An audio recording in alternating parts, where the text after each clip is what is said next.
working with a 9 to 14-year-old soccer player, like how are you structuring training sessions? Because from the coaches that I've talked to, they said, hey, you should have fun and make it enjoyable. But also, how do you balance while focusing on developing like a winning competitive mentality in a 9 to 14-year-old player? Like, how are you structuring those trainings to make it like as productive as possible?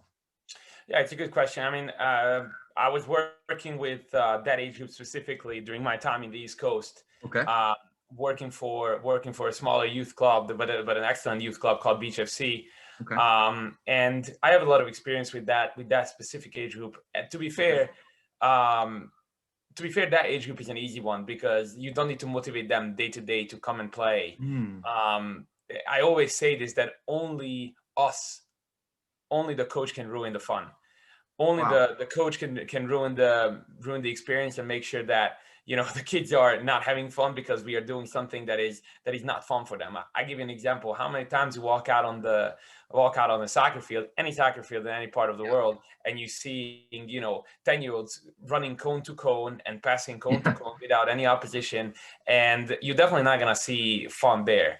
And I understand a lot of coaches are saying that you have to get the fundamentals right, and some of the things that they need to learn by 9-14, but you need to find a way to do it where they're having fun, because that's the time when you lay that foundation down about the game of soccer, and not just Yeah. about soccer, just in general, like exercise, to Yeah.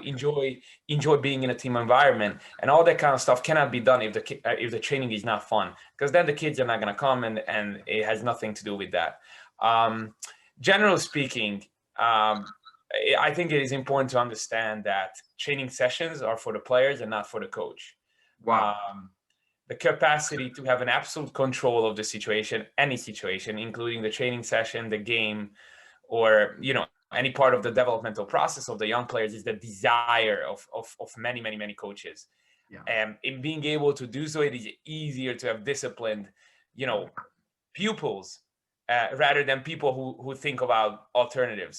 And Yeah. this linear intervention helps the development of like robotic footballers and players, and just athletes in general, who need the constant external feedback and from the coach to act during the match. So in other words, if you set up the training sessions where you are in the center, you're not only not making it fun for the kids, but whatever you're trained, whatever you're practicing, it's not gonna come back in the game, because they're constantly gonna look at you like, coach, what did you tell me to Wow. do? What did you tell me to do? Yeah. So you need to let the players enjoy themselves, express themselves. At the end of the day, the game of football is an art form, and we need to let the little artists to do what they need to do, and that, I think, it is very, very important in the age group that you mentioned.